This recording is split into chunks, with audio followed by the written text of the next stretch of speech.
Hoy en Primeros Auxilios, alteraciones del estado de la conciencia.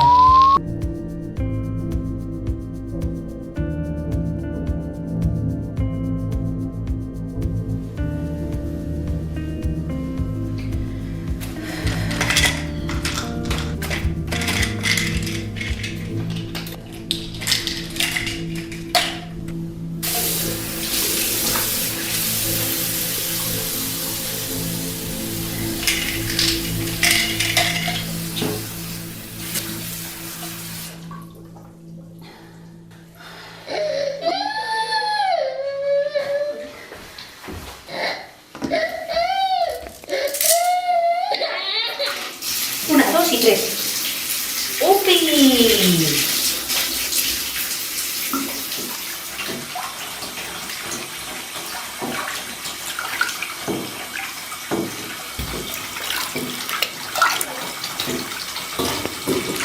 ¿Qué? ¡Oh! ¿Qué se esconde? ¿Qué se esconde? ¿Qué se esconde? ¡Qué viene!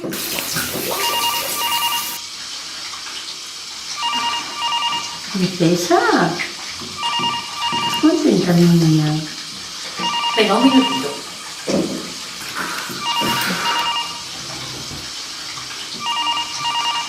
¿Puedo el teléfono, vale, muñequita? Vale.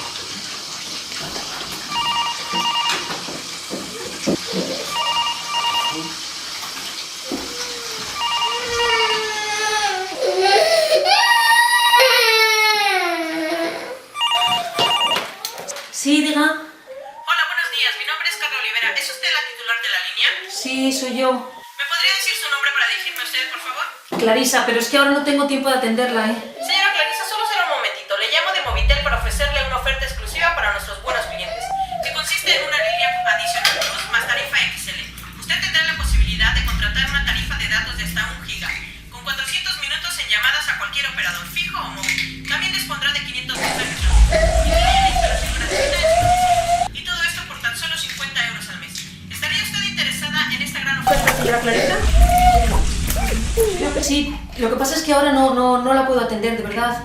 Señora Clarisa, para nuestra seguridad me gustaría comprobar algunos datos antes de continuar la conversación. No se retire, por favor.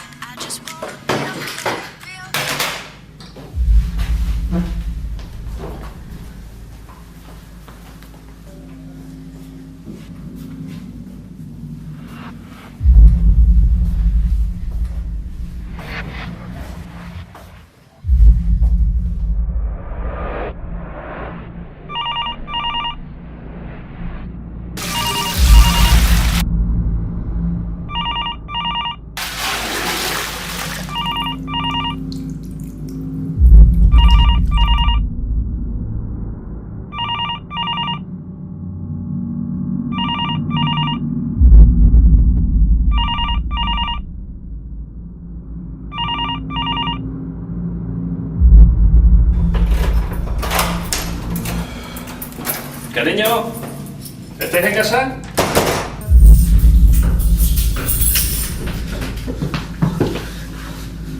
Clarisa, Clarisa, Clarisa. ¿Qué te pasa?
Sí, cógelo, corazón.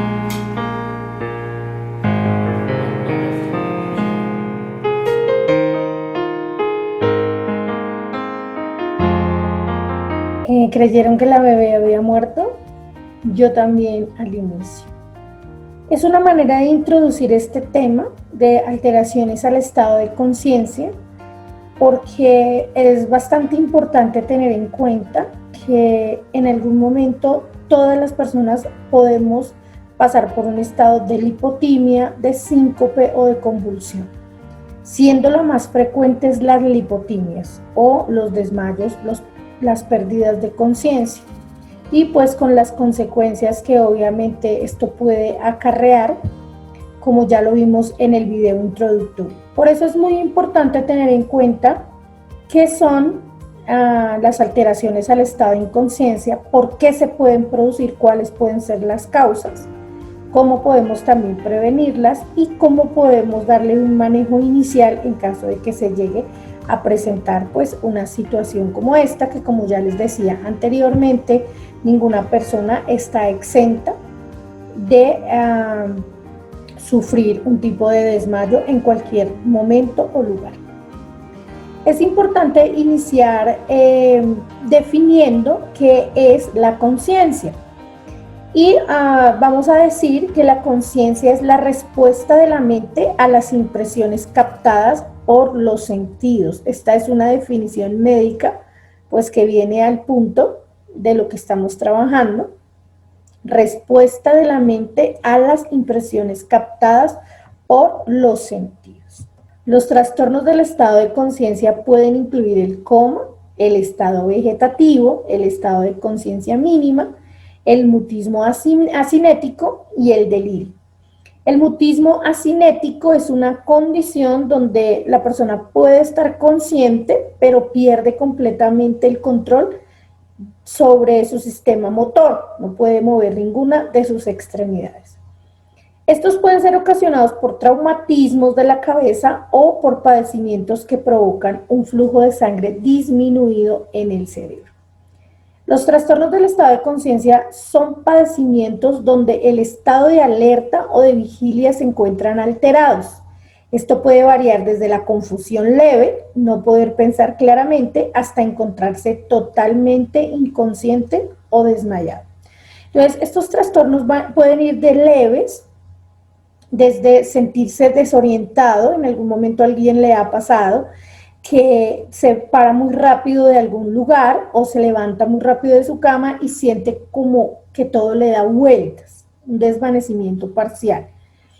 Y de pronto puede haber personas que al sufrir esto queden en un estado de confusión por unos segundos, no saber dónde están, ni qué fue lo que pasó, o qué hora es, o qué día es.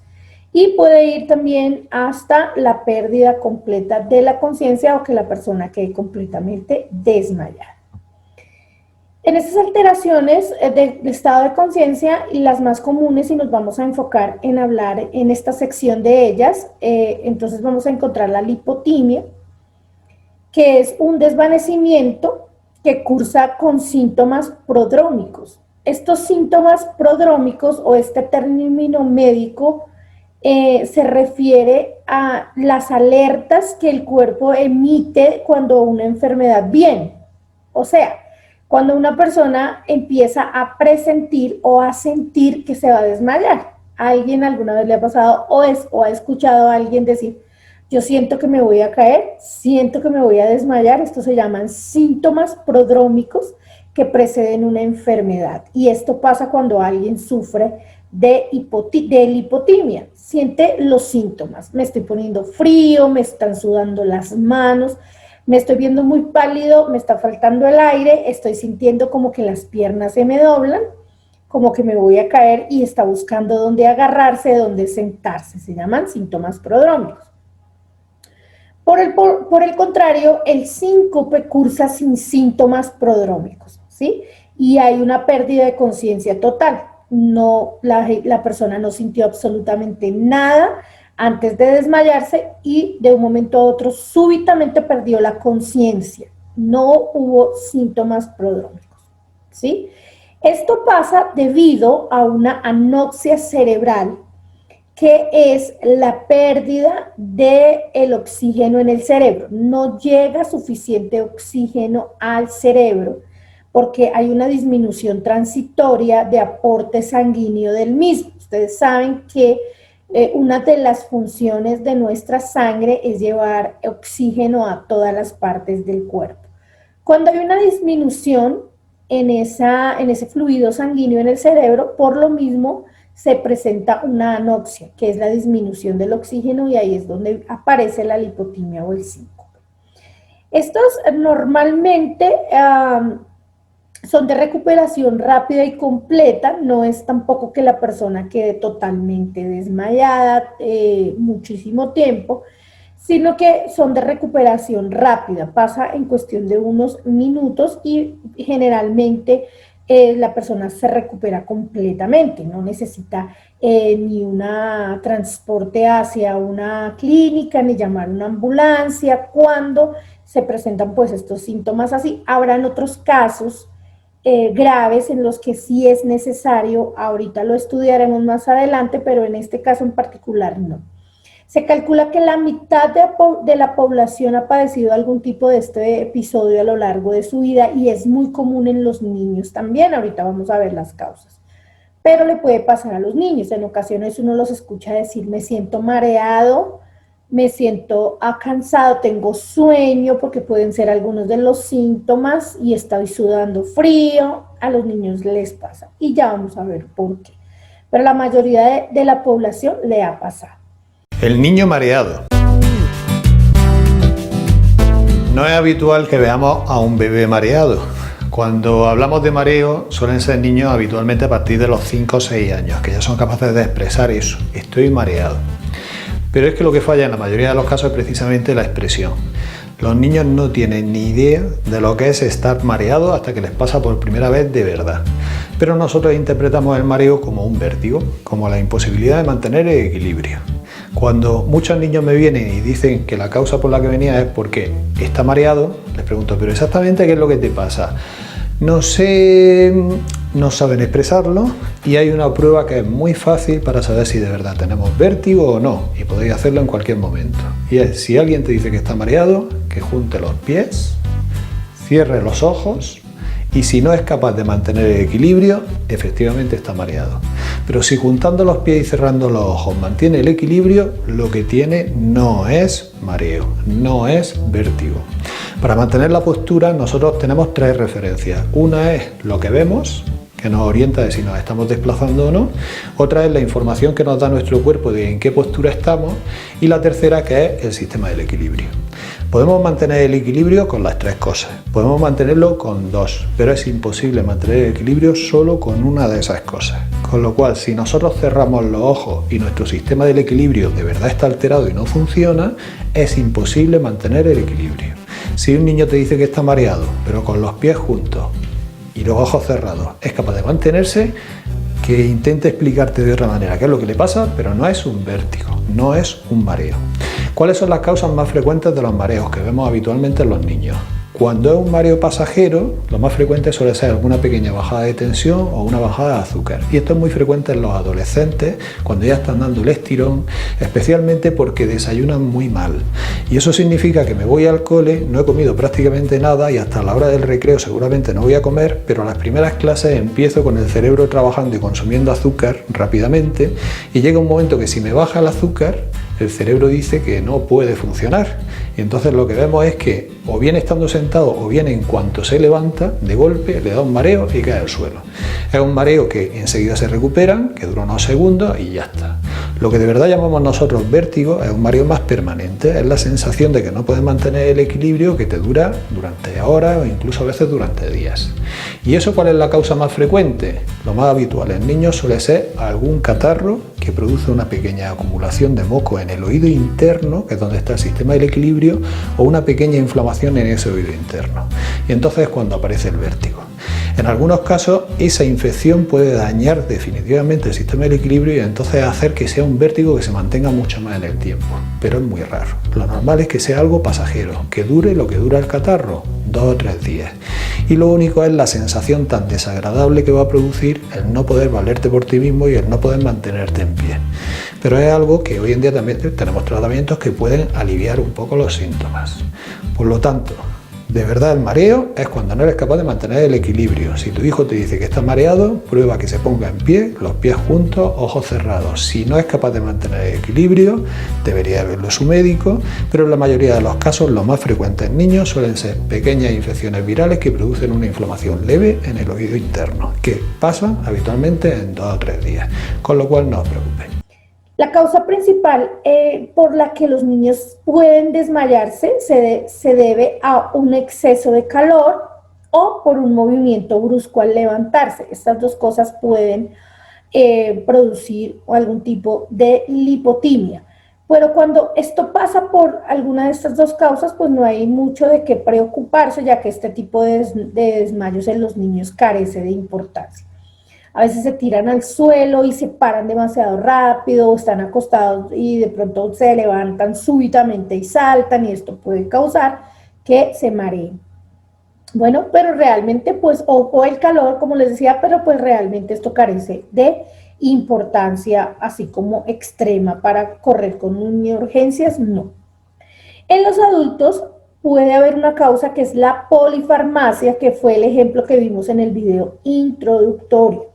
Bueno, estas personas que están continuamente dependientes de muchísimas drogas, toman droga para todo, toman droga para la depresión, para la ansiedad, por cualquier dolor que sienten, tienen la pastilla para una cosa, tienen la pastilla para la otra. Y esta es una de las causas graves de lipotimias, y pues en este caso de polifarmacia es bastante delicado porque ya vieron lo que puede pasar, ¿no? En el video puede pasar que la persona se desmaya atendiendo un bebé y en consecuencia pues pase algo grave. Otras causas de lipotimia puede ser el nivel bajo de glucosa en sangre, hambre, deshidratación. Este nivel bajo de glucosa en sangre, ¿por qué se puede producir? Por la falta de consumir alimentos a horas y por falta de consumir alimentos de calidad, o sea, la mala alimentación. La malnutrición es una causa de lipotimias y desmayo bastante frecuentes en las personas. Puede haber un bajo nivel de glucosa o puede haber una subida de glucosa en sangre por demasiado consumo de azúcares, carbohidratos. Entonces, las dos pueden ser causa, y esto se deben a una malnutrición. En los niños también suele suceder, porque hay niños que están siendo alimentados desde la mañana con azúcar. Entonces está el Kellogg's con leche. El Kellogg's, ustedes saben el alto contenido de azúcar que el Kellogg's tiene, y a eso podemos sumarle que en la lonchera se le empacó una chocolatina, un chocorramo, un gansito, unas papas, un yogur, todo contenido de azúcar y carbohidrato, que puede llegar a hacer que el niño tenga un aumento súbito de glucosa en sangre y por consecuencia sufra una lipotimia, un mareo. La deshidratación es otro factor. Hay que estar constantemente hidratados. No solamente es cuando se hace ejercicio. La gente piensa que la ingesta de agua, porque es agua lo que usted necesita. Su cuerpo no le pide gaseosa, no le pide jugos altos en azúcar. El cuerpo pierde agua. Cuando usted suda, ¿qué sale por sus poros? No sale Coca-Cola, ¿verdad? Sale agua. Por lo tanto, usted debe estar tomando suficiente agua en el día. Más de 8 vasos al día, y qué bueno es poderle enseñar a los niños este buen hábito de llevar en su maleta, en su lonchera, una botellita con agua pura.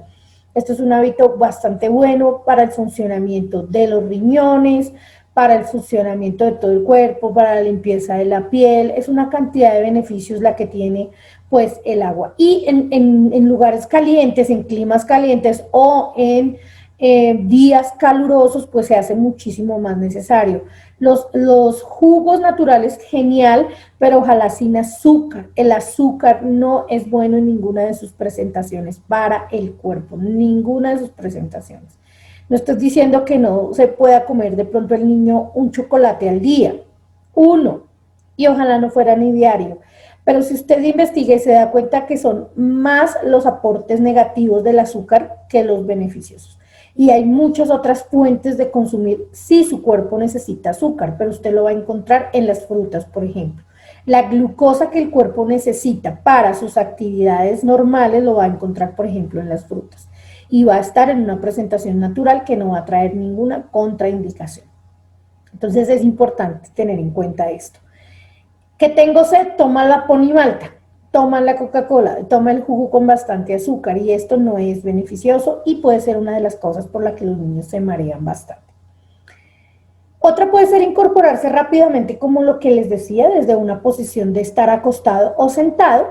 Y otra de las causas muy frecuentes en adolescentes, jóvenes y adultos es el consumo de alcohol y drogas, como aparece en este video.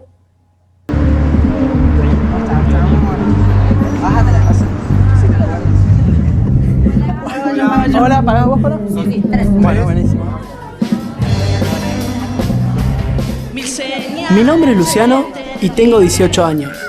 Nací y viví en la ciudad de Olavarría hasta hace muy poco. A principios de este año me mudé a Buenos Aires para empezar a estudiar diseño de imagen y sonido. Además del estudio y la facultad, gran parte de mi vida está dedicada a la música.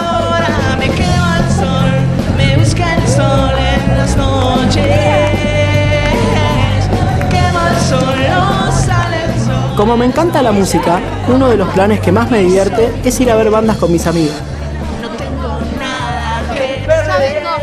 ¿Te sentís bien? Cuando decidí hacer este curso de primeros auxilios, me di cuenta de que nunca me había puesto a pensar mucho en el tema de los accidentes. Ahora sé que una emergencia te puede pasar en cualquier momento y en cualquier lugar. Está bueno aprender a actuar. Y así poder ayudar si algún imprevisto llega a suceder. ¿Qué te pasa? ¿Te sentís bien? Me siento un poquito descompuesta. ¿Querés un vaso de agua? Bueno, dale. Gracias.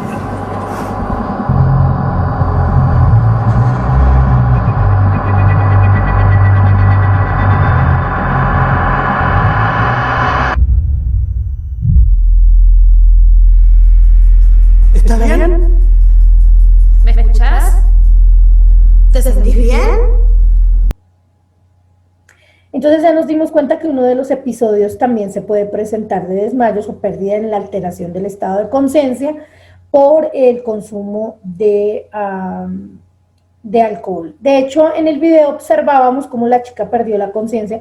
Posiblemente puede perder la conciencia no estando consumiendo alcohol en altas cantidades o drogas, pero el estar en un lugar como este cerrado, donde hay bastante calor, el humor de todas las personas, la música, esto puede hacer que la persona también pierda por un momento o se altere su estado de conciencia, y pues gravísimo. Pues imagínate un hijo, una hija nuestra adolescente por allí en un lugar de estos donde no hay ya quien la auxilie, pues bastante grave porque puede correr muchísimos peligros. Hay personas a las que las emociones fuertes como la ansiedad, el temor, incluso la alegría suponen una sobreexcitación que puede llevar a una lipotimia. Esa también es una causa frecuente. Se ganó el baloto y entonces el enterarse de que se ganó ese baloto, pues la llevó a una sobreexcitación y le dio un desmayo. O se enteró que el esposo le está haciendo infiel con la vecina, eso también le causó una lipotimia tremenda. Esas pueden ser causas también en algunas de las, o sea, no en todas, pero sí en algunas. Los sitios cerrados, como les decía ahorita, lo que pudo haber pasado también en el video con la chica, sitios cerrados con poca ventilación, sensación de agobio, puede provocar ataques de ansiedad y síncopes. En casos particulares de personas como yo, que tenemos una fobia al encierro, somos claustrofóbicas, esto puede pasar, ¿sí? Eso de que a mí personalmente me pasa cuando me subo a un ascensor con muchas personas o estoy en una multitud donde me estoy sintiendo apretada y como que no puedo respirar, eso me va dando a mí algo que se llama una sensación de agobio. Y pues si de pronto es por mucho tiempo y se prolonga, me puede también desencadenar una pérdida de conciencia, una lipotimia o un síncope. El ayuno mantenido en el tiempo, esas personas que no comen en las mañanas o que duran bastantes horas del día sin consumir alimentos, en el mundo del fitness hay un término que es el ayuno intermitente, que lo usan muchísimas personas pues en el asunto de querer bajar de peso y también desarrollar energía y someter el cuerpo a condiciones extremas que les ayude a mejorar su metabolismo y lo demás.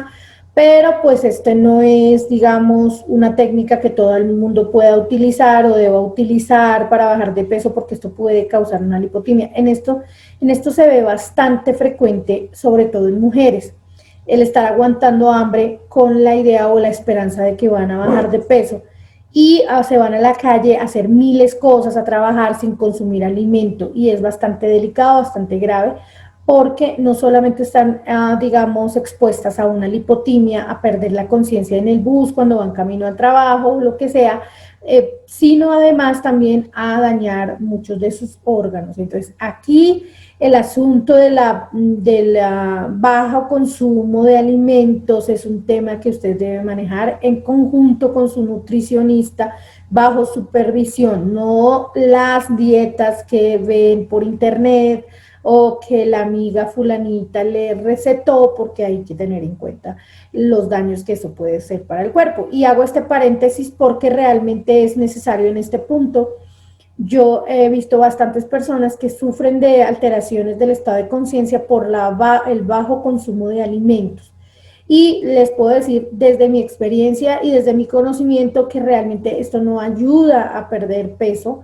Pueda que bajen en un momento determinado 1, 2, 3 kilos, pero seguramente los van a recuperar muy fácil, porque no es la manera correcta. La manera correcta para bajar de peso es estableciendo hábitos claros de alimentación, oportunos, funcionales y que sean sostenibles en el tiempo. Bueno, entonces no expongamos nuestros cuerpos a cosas innecesarias que nos pueden causar este tipo de accidentes.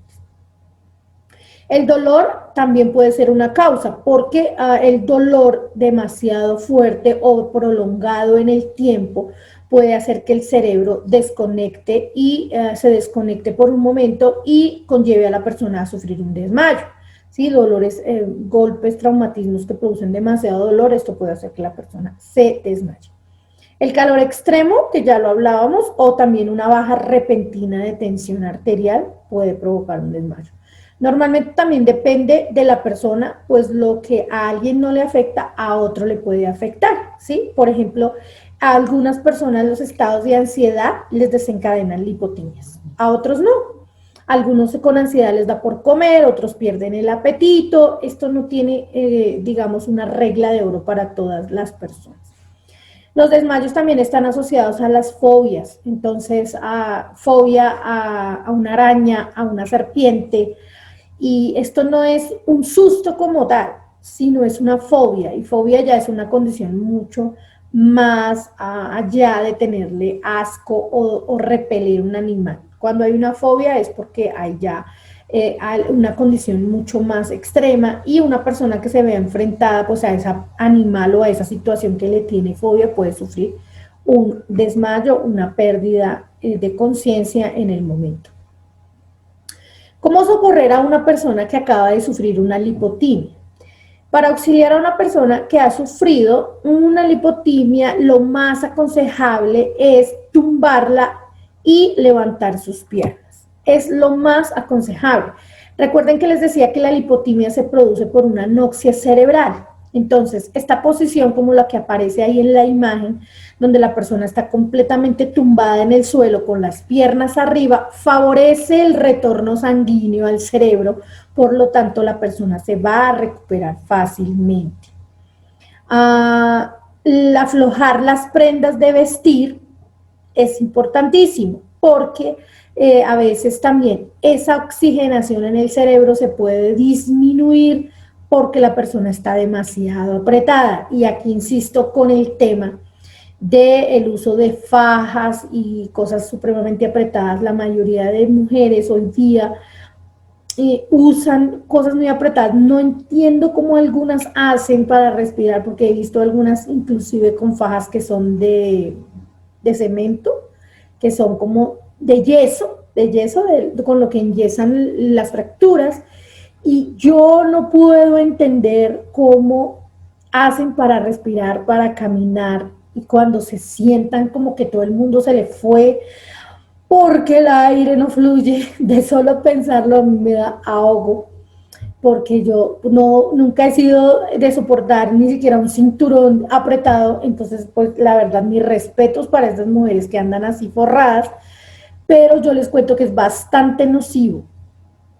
Uno, porque están apretando los órganos vitales, ahí están los órganos vitales todo el tiempo así contristados, oprimidos, y lo otro es que el oxígeno va a disminuir el flujo sanguíneo y por ende el oxígeno. Y si a eso le sumamos un día agitado, una emoción, un calor extremo, pues aquí se puede presentar fácilmente una lipotimia por este tipo de situaciones. ¿Qué no hacer en caso de sufrir un desmayo? Lo primero que les voy a ilustrar con este video de no hacer es esto.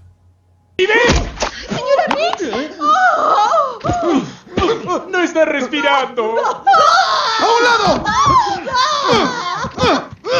¡Ya, despierta! ¡No! ¡No te des por vencido, Brenda!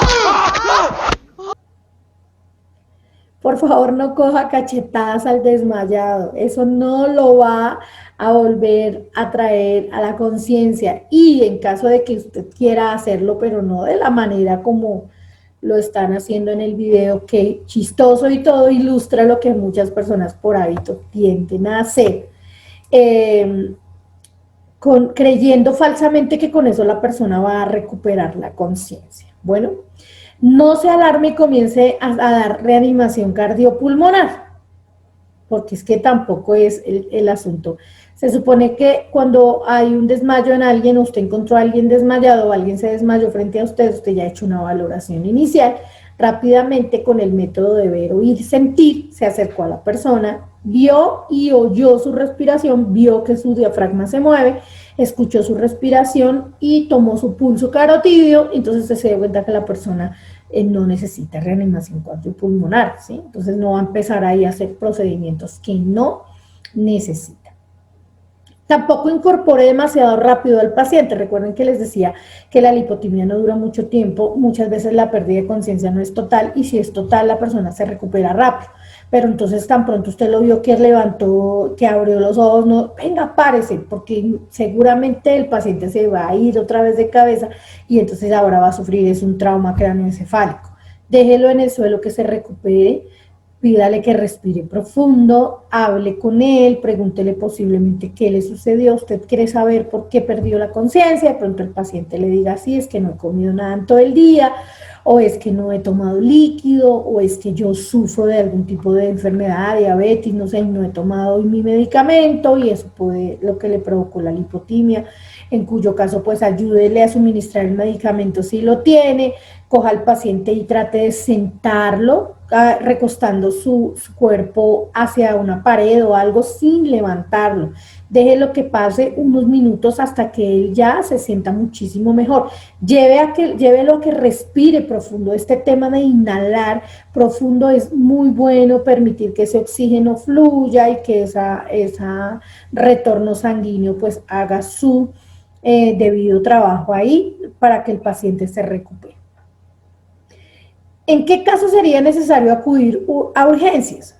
Si el paciente presenta palpitaciones de inicio rápido seguido inmediatamente de lipotimias, quiere decir se aceleró el corazón, una taquicardia, y el paciente se lo dijo, a usted le sucede, a alguien de su familia, ay, tengo como taquicardia, siento el corazón acelerado, siento que no puedo respirar bien, se desmayó, inmediatamente hay que llamar a urgencias, porque resulta que esto puede ser indicio de una muerte súbita, de un paro cardiorrespiratorio, alguna enfermedad asociada grave. Si usted conoce el historial de la persona que se desmayó y hay en su historial o en su comorbilidad familiares que se han muerto de este tipo de fenómeno llamado muerte súbita o prematura, es importante llamar inmediatamente a emergencias. Si la persona que se desmayó sufre de enfermedades de corazón, bueno, es importantísimo llamar a emergencias Si usted sabe que esa persona sufre del corazón, inmediatamente llame, o si la persona que se va a desmayar se lo alcanzó a decir, pues inmediatamente llame al 123 para hacer una remisión. Medidas de prevención. Siempre la prevención va a ser el primer paso. Si siente que va a sufrir una lipotimia, hay que tumbarse inmediatamente con las piernas en alto.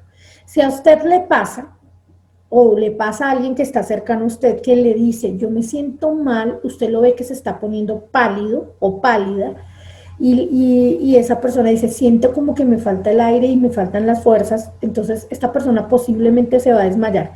Pídale inmediatamente que se acueste en una cama, si es posible, en un sillón, en el piso es lo más aconsejable, y levántele las piernas. Y si le pasa a usted, haga lo mismo. Si está solo o sola, pues haga eso.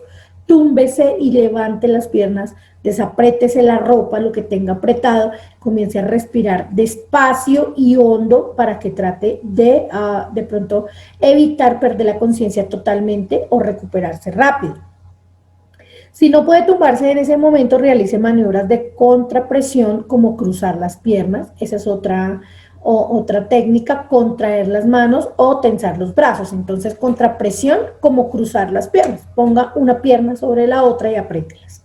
Esto puede ser funcional también si no puede tumbarse al piso, cruce de piernas y apriete sus piernas. Cruce las piernas también y contraiga las manos, tense los brazos, entonces estire los brazos, entrecruce las manos, estírelas. Trate de hacer el movimiento como de alar sus brazos hacia adelante, fuerte, y dejarlos estirados por un momento, contráigalos nuevamente y repita. Siempre trate de respirar profundo y de hacer este ejercicio. Estos son ejercicios sencillos que pueden ayudar a subir la presión arterial. Asimismo, las personas con tendencia a presentar lipotimias, como ancianos, personas con comorbilidades o los que toman algunos medicamentos antidepresivos, debe ser de gran utilidad, pues que estas personas no anden solitas por la calle. Si ya es una persona que continuamente está sufriendo de lipotimias, de síncopes, pues no puede andar solo en la calle. Debe llevar siempre un acompañante para que pues trate de ayudarle, de socorrerle. En caso de personas que sufren, por ejemplo, de epilepsia, son personas que tienen que andar siempre con una sombra y no pueden estar solitos en ningún momento, y muchísimo menos si están en la calle. Otro tipo de alteración del estado de conciencia muy frecuente son las convulsiones, y este es un tema que pues causa bastante temor, sobre todo en los niños, porque es bastante fuerte ver a un niño convulsionar. Entonces es necesario pues tener en cuenta qué son, cómo se ayuda a una persona que convulsiona, cuál es la reacción de como primeros respondientes que debemos tener frente a este tema, siempre teniendo en cuenta que lo mejor en todas estas situaciones es la prevención. Bueno. Una convulsión es una urgencia aparatosa. No nos gustaría vivir esa urgencia con la persona que más queremos, que obviamente son nuestros hijos. Pero un niño podría convulsionar por fiebre, por falta de oxígeno, por una baja de glucosa severa o por golpes en la cabeza. Cuando un niño convulsiona, lo que yo tengo que hacer es lo siguiente. Primero, déjalo que convulsione, no lo sujeten. Un error sería tratar de agarrar al niño, porque si tú lo sujetas puedes provocar esguinces, luxaciones o incluso hasta fracturas. Primera regla, no lo voy a agarrar. Si el niño estuviera convulsionando, aquí es recomendable poner las manos abajo de la cabeza. En este momento, mientras está la convulsión, sí se recomienda poner una mano o un suéter abajo de la cabeza. La finalidad es evitar que el niño se esté golpeando. Si el niño no se está mordiendo porque puede tener la boca abierta, no te preocupes por meterle algo en la boca, porque no todas las personas que convulsionan llegan a morderse. Si en el caso que este niño se estuviera mordiendo, en el botiquín te recomiendo que tengas una batelenguas de plástico. Una batelenguas de plástico la voy a introducir lateralmente para evitar que la lengua, en este caso, siga siendo presionada por los dientes o el labio. Debe de ser de plástico porque si tú metes una batelenguas de madera, seguramente se rompe y con los pedazos que quedan pueden provocarse sangrados. Si llegaras a meter una cuchara de metal, es obvio, no se va a romper la cuchara, pero sí vas a fracturar los dientes o puedes provocar sangrados de las encías. Por eso es muy importante en el botiquín una batelenguas de plástico y mantener la calma. Déjalo que convulsione. Si no tengo el batelenguas de plástico, una opción sería la misma ropa del paciente. Agarro un pedazo de su playera en forma de mordaza y se la coloco entre la boca y los dientes para evitar que se siga mordiendo. Pero si no se está mordiendo, no le voy a meter nada en la boca. Mientras está la convulsión, déjalo que convulsione, cuídale la cabeza. Después de que pasa la convulsión, la ayuda es fundamental. Primero, quita las manos de la cabeza. Si el niño normalmente va a estar inconsciente, por lo tanto debes de abrir la vía aérea. En una urgencia por convulsión ya vimos cómo atenderla sin equipo, pero es importante y recomendable en casa contar con un botiquín de primeros auxilios, no solo de un botiquín de curación. En un botiquín de primeros auxilios te comentaba el abatelenguas de plástico. Si observas, es un abatelenguas donde una punta es mucho más delgada para facilitar la introducción hacia la boca del paciente. Si el niño se estuviera mordiendo, la voy a meter lateralmente y la voy a deslizar. Y de esta manera voy a evitar que la lengua sea mordida o igual los labios. Este abatelenguas es de plástico, está diseñado de tal forma de que los dientes del paciente quedan en esta posición. Por lo tanto, no voy a fracturar dientes, no voy a provocar sangrados de encías y no se rompe el abatelenguas.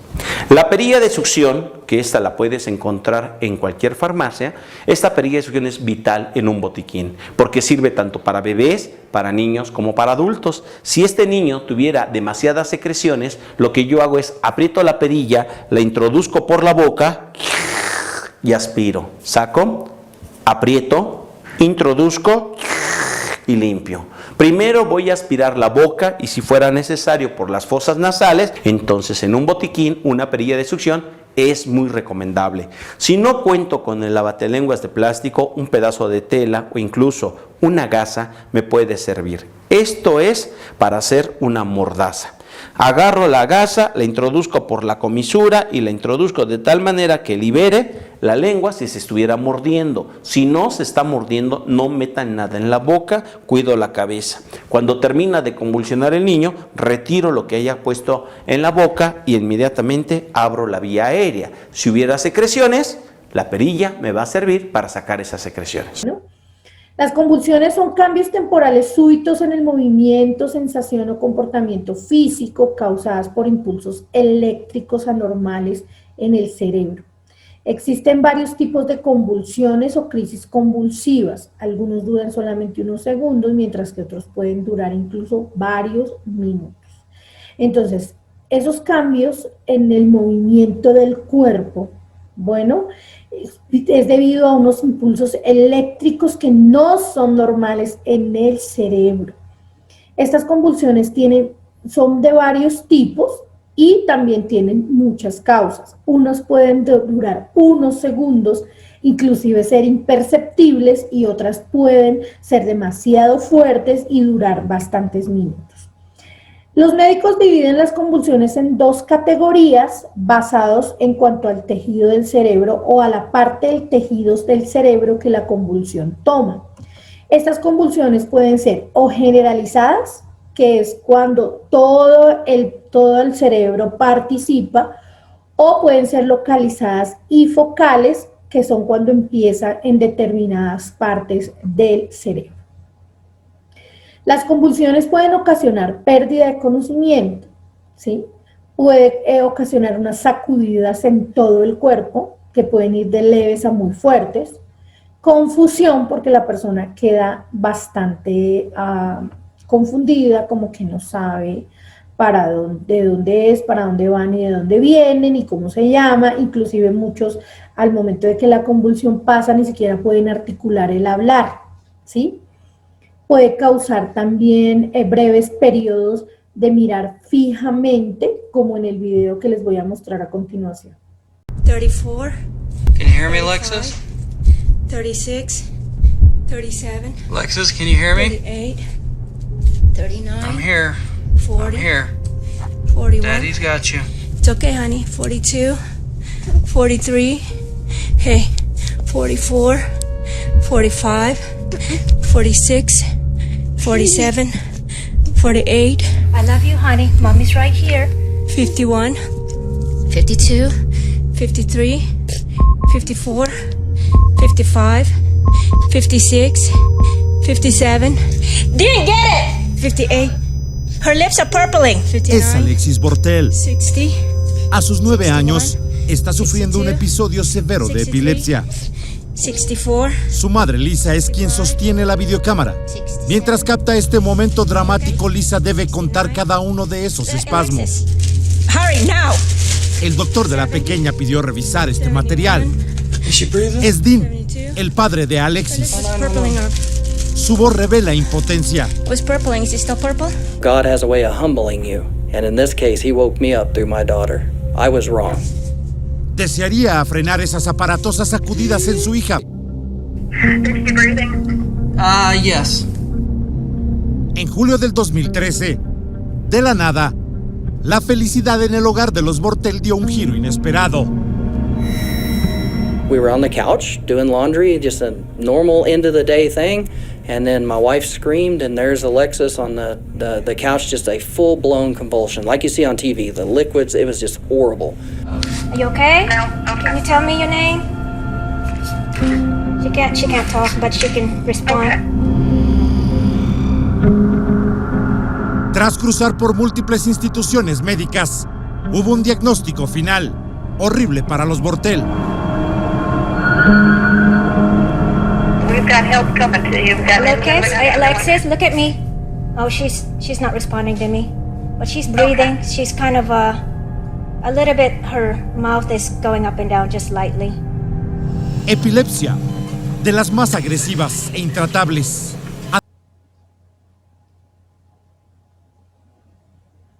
Esta niña que sufre de un tipo de convulsión gravísima que es por epilepsia. De hecho, esta niña sufre de la epilepsia más agresiva que existe y tiene periodos de quedarse así por mucho tiempo, inclusive horas. Está mirando fijamente, le hablan, pero ella no escucha, sino que está así como ustedes lo vieron en el video.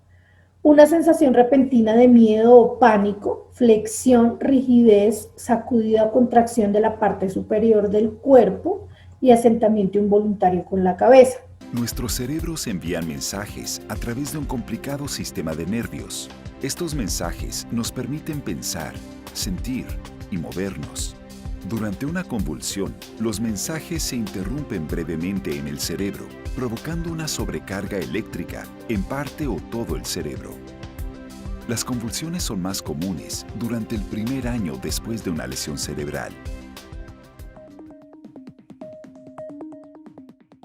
Al tener una convulsión, una persona está en riesgo de sufrir otras lesiones, especialmente si se cae. Las lesiones pueden incluir quebrarse los huesos, lesiones al morderse la lengua, otra lesión cerebral al golpearse la cabeza. En los casos extremos, puede conducir inclusive a la muerte. No todas las convulsiones son iguales. Las convulsiones parciales se producen en una parte del cerebro y pueden afectar a solo parte del cuerpo. Las convulsiones generalizadas afectan a todo el cerebro y usualmente a todo el cuerpo. No es raro que una convulsión parcial derive en una convulsión generalizada. Una persona con convulsiones generalizadas puede mostrar síntomas que incluyen contracciones musculares, movimientos musculares espasmódicos, rigidez, vómitos o pérdida del control de la vejiga y los intestinos, mirada perdida durante la convulsión, pérdida de la conciencia. Entonces, lo que les decía anteriormente, las convulsiones focales que parten o participa una parte del cerebro, y también la reacción no es en todo el cuerpo. No todo el cuerpo tiembla, a veces son solamente las extremidades superiores o las extremidades inferiores. Las convulsiones generalizadas, también conocidas como convulsiones tónico-clónicas generalizadas, en las que toman parte todo el cuerpo. Estas convulsiones se les llamaba anteriormente convulsiones del gran mal. Este es el tipo más dramático de ataque que ocasiona sacudidas y contorsiones rápidas, rítmicas y a veces violentas, que con frecuencia conllevan a la pérdida del conocimiento. Estas convulsiones empiezan en una parte del cerebro, lo que causa que una parte del cuerpo se mueva, y luego progresa al tejido completo del cerebro con movimiento en los dos lados del cuerpo. Estas convulsiones con frecuencia duran de 2 a 3 minutos y la mayoría de las veces terminan por sí solas. Las crisis convulsivas ocurren en 5 de cada 100 personas alguna vez durante la infancia.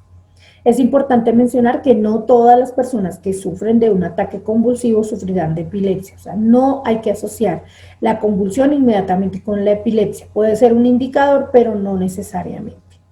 Y esta convulsión generalizada es la más drástica y la más dramática, porque lo que les decía ahorita, generalmente es bastante dramático ver un niño convulsionando, porque además esto pues trae confusión, temor y bueno, el desespero viene y la cosa se puede poner más grave. Otro tipo de convulsión es la crisis de ausencia o epilepsia menor, que son episodios muy cortos con un breve momento de una mirada fija, algunos segundos, y la pérdida de atención. Puede venir acompañado de otros síntomas leves como un aleteo de los párpados, parpadeo en los ojos o enchasquido de los labios. Entonces la persona está moviendo muy rápido sus ojos o está apretando demasiado los dientes y esto produce un sonido. Esto ocurre principalmente en los niños pequeños y son tan sutiles que a veces no se les nota hasta que empieza a afectar sus actividades escolares. Hay niños que pueden convulsionar y nadie darse cuenta porque sus síntomas son demasiado sutiles y pues nadie se está percatando de lo que le está sucediendo. Las convulsiones localizadas, conocidas como convulsiones parciales, implican una actividad eléctrica normal de una parte del cerebro. Durante estas convulsiones las personas pueden sentirse confundidas y afectar su nivel de conciencia. Con frecuencia ejecutan actividades repetitivas sin sentido y al azar, tales como retorcer las manos o caminar despacio y en círculo. Entonces fíjense que los síntomas no son todos. Pensar que la convulsión es porque la persona se desmayó y empezó a temblar, no. Hay personas que simple y sencillamente se pueden sentir desorientadas, confundidas, pueden empezar a retorcer sus manos y sus pies, pero están conscientes, ¿verdad? Y pueden inclusive empezar a caminar en círculo y puede estar sufriendo una convulsión. Las convulsiones focales involucran sacudidos de una o varias partes del cuerpo. Durante esta convulsión la persona está plenamente consciente de lo que está pasando. Estas convulsiones que no afectan el nivel de conciencia se conocen como convulsiones parciales simples. Otros trastornos que se parecen a las convulsiones que hay que tener en cuenta para no confundirse es la que pueden experimentar algunos niños como episodios súbitos que pueden ocultar o imitar convulsiones, pero que realmente no lo son, como por ejemplo contener la respiración. Hay niños que como que se quedan sin aire, bueno, y esto les puede traer a un síncope o un desmayo, que ya lo hablamos inicialmente. Pueden sufrir espasmos faciales, como que una parte de su cuerpo les queda paralizado, puede ser una parte de su cara o de su cuerpo. Pueden tener trastornos poco comunes del sueño, como terror nocturno, como sonambulismo, como catalepsia. Estos pueden ocurrir solo una vez o volver a ocurrir en un periodo de tiempo limitado. De nuevo, aunque estos episodios pueden parecer epilepsia o verdaderas convulsiones, no lo son y requieren un tratamiento totalmente diferente. Por eso, cuando haya algún síntoma de estos, pues es necesario acudir a un médico para que él sea el que haga, después de hacer un diagnóstico, un examen exhaustivo, pues de un diagnóstico y su respectivo tratamiento. Es necesario tener en cuenta esto. porque nosotros pues no podemos diagnosticar. Nosotros, ¿qué tenemos que hacer? Simplemente prestar los primeros auxilios. ¿Qué hacer en caso de una convulsión? La mayoría de las convulsiones se detienen por sí solas y no requieren tratamiento médico inmediato. Ojo con esto, el que no necesite tratamiento médico inmediato no quiere decir que no se tenga que llevar al niño o a la persona a que le hagan un chequeo médico del por qué convulsionó, ¿ok? Porque es que algo le sucedió, pueda que no sea nada grave, pero necesitamos descartarlo. Recuerden siempre, la prevenir es vivir. Entonces, la mayoría de las convulsiones pasan por sí solas. De hecho, en el momento que un niño convulsione o un adulto, usted no puede hacer absolutamente nada para detener la convulsión. La convulsión le va a dar, si ya le inició, le va a terminar. Y usted no puede hacer absolutamente nada para detener esa convulsión. Si un niño está teniendo una convulsión, simplemente protéjalo de lesiones y espere a que pase, para que no se ahogue si vomita, póngalo en posición de seguridad y no le ponga nada en la boca. Este es un mito. El mito de que el niño se va a tragar la lengua y se va a ahogar. No, esto es un mito. Nadie se traga la lengua. La lengua está perfectamente diseñada por Dios, tiene el diámetro adecuado, el tamaño adecuado. No está ahí suelta y rodando que se la va a poder pasar y atragantarse. Esto es un mito. Usted lo que tiene que hacer con el niño o la persona es protegerle de que se golpee. Quítele las cosas que tenga cerca, cajones, mesas, sillas con que se pueda golpear la cabeza y déjelo hasta que la convulsión pase. Si usted ve que está vomitando y está pues de cúbito supino, pues póngalo en posición de seguridad para evitar que se atragante con su propio vómito. Pero usted no puede hacer nada por detener la convulsión y no introduzca nada en su boca. Si va a introducir algo en la boca, porque lo que sí puede pasar es que se muerda y se lastime, puede morderse la lengua, puede haber sangrado. Entonces utilice algo plástico, como lo explicaba el enfermero en el video, que hay unos elementos que son para cargar en los botiquines, que son de un uso adecuado para este tipo de situaciones.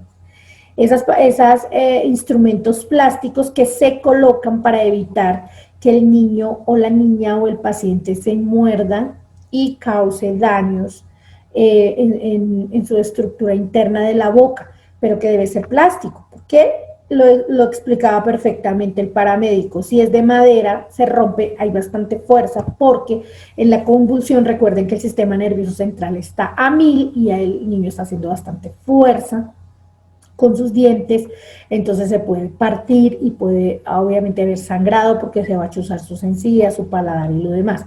Y si es metálico, pues peor aún, porque puede quebrarse los dientes con la fuerza que está haciendo en ese objeto. Lo ideal es uno plástico, que pueda evitar que esa persona se siga mordiendo la lengua, que es lo que puede llegar a pasar en una situación así. Pero tenga en cuenta que si usted va a introducir algún objeto, como he visto personas que lo hacen con una peinilla, y tiene que estar pendiente del paciente, porque qué tal se atragante con lo que usted le introdujo en la boca. De hecho, una persona que entra en convulsión no se le puede dejar sola en ningún momento. Siempre el primer respondiente tiene que estar ahí, pendiente de lo que está pasando.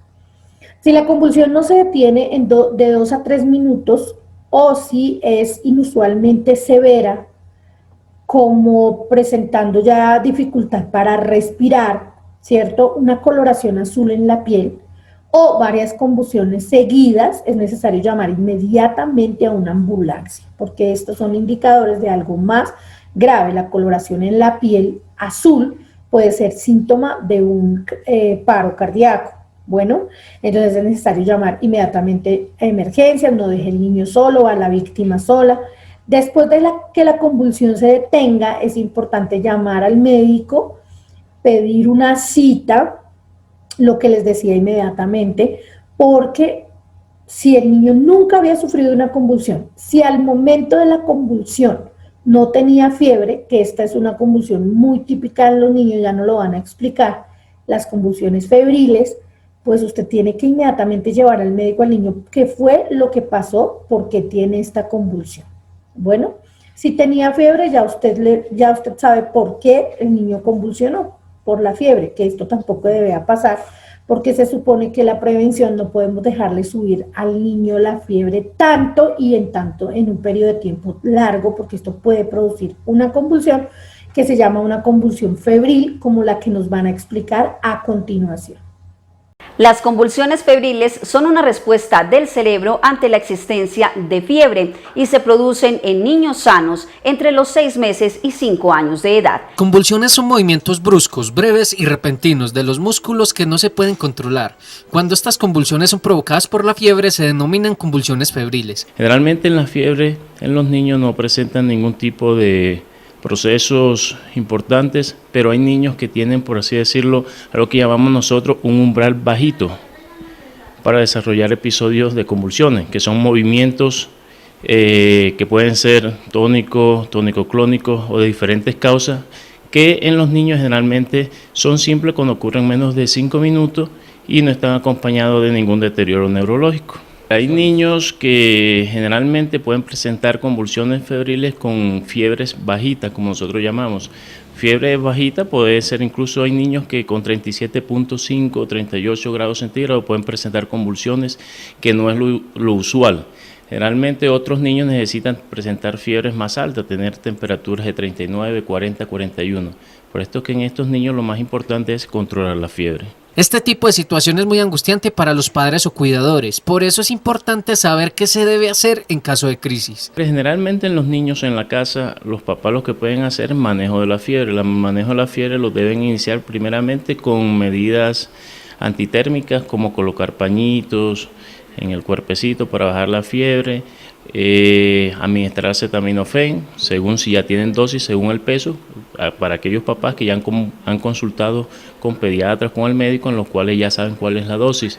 En caso contrario, cuando no se puede manejar la fiebre, lo mejor es ir a la urgencia o a algún consultorio para manejo de la fiebre, para evitar que se llegue a presentar este tipo de convulsiones. En algunos casos los niños están confundidos o somnolentos luego de una convulsión y necesitan dormir un rato. Estas convulsiones febriles tenemos que considerar realmente menores de 5 años.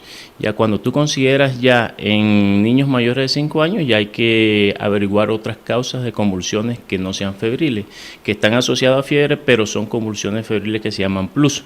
Entonces en los cuales hay que hacer el estudio, mirar qué cosas pueden estar originando esta fiebre. Así cuando se producen niños menores de 1 año, también tenemos que averiguar a ver qué otros fenómenos o qué otras patologías pueden estar originando este tipo de convulsiones, porque no es lo usual. Las convulsiones febriles en teoría no producen ningún tipo de déficit neurológico, en teoría cuando son febriles. Entonces, pero todo niño con fiebre debe ser manejado. ¿Por qué? Porque las causas, aquí estamos hablando de convulsiones febriles, pero un niño que tiene fiebre puede estar originando otro tipo de enfermedades, vaya a presentarse un tipo de meningitis o cualquier problema. Entonces hay que siempre identificar por qué se está presentando la fiebre y si la fiebre definitivamente es que está provocando las convulsiones y no otro tipo de infecciones que pueden producir también convulsiones en los niños. Las convulsiones febriles tienen un fuerte componente genético. Frecuentemente los padres de un niño que tienen convulsiones febriles también las han sufrido y sus hermanos también tienen mayores probabilidades de padecerlas. El médico, después de revisar al paciente, al niño o al paciente, siempre le va a indicar pues los pasos a seguir después de que haya pasado la convulsión. Usted lo llevó al médico, le pidió una cita. Él le va a indicar, pero usted tenga presente siempre exigir que se haga un reconocimiento exhaustivo. Usted como mamá, usted como papá, porque a veces, no todos los médicos, pero algunos son bastante coloquiales a la hora de darnos simple y sencillamente un acetaminofén o sacarnos por la tangente con algo muy simple.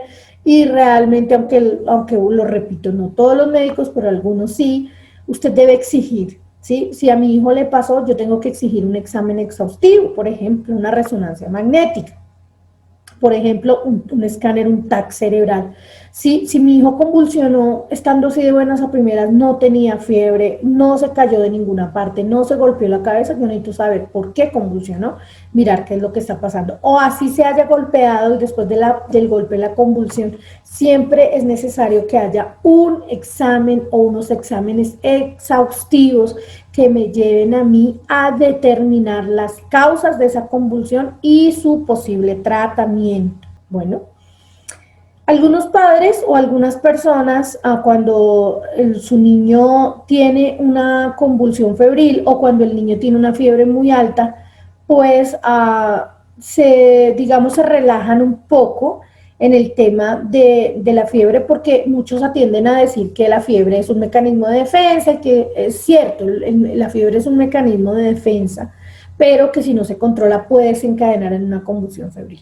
Entonces es importante que si un niño o una niña empieza a presentar fiebre, por ejemplo, si está en el jardín infantil, ustedes saben, mis queridas maestras, que lo más importante y lo primero que usted debe hacer es llamar inmediatamente a la familia y contar. El niño tiene fiebre, el niño necesita que lo recojan, nunca se duerma en los laureles creyendo que usted, bueno, le vamos a colocar medios físicos, le vamos a quitar los zapatos, las medias, le vamos a poner unas esponjitas con agua debajo de los brazos, en el cuello.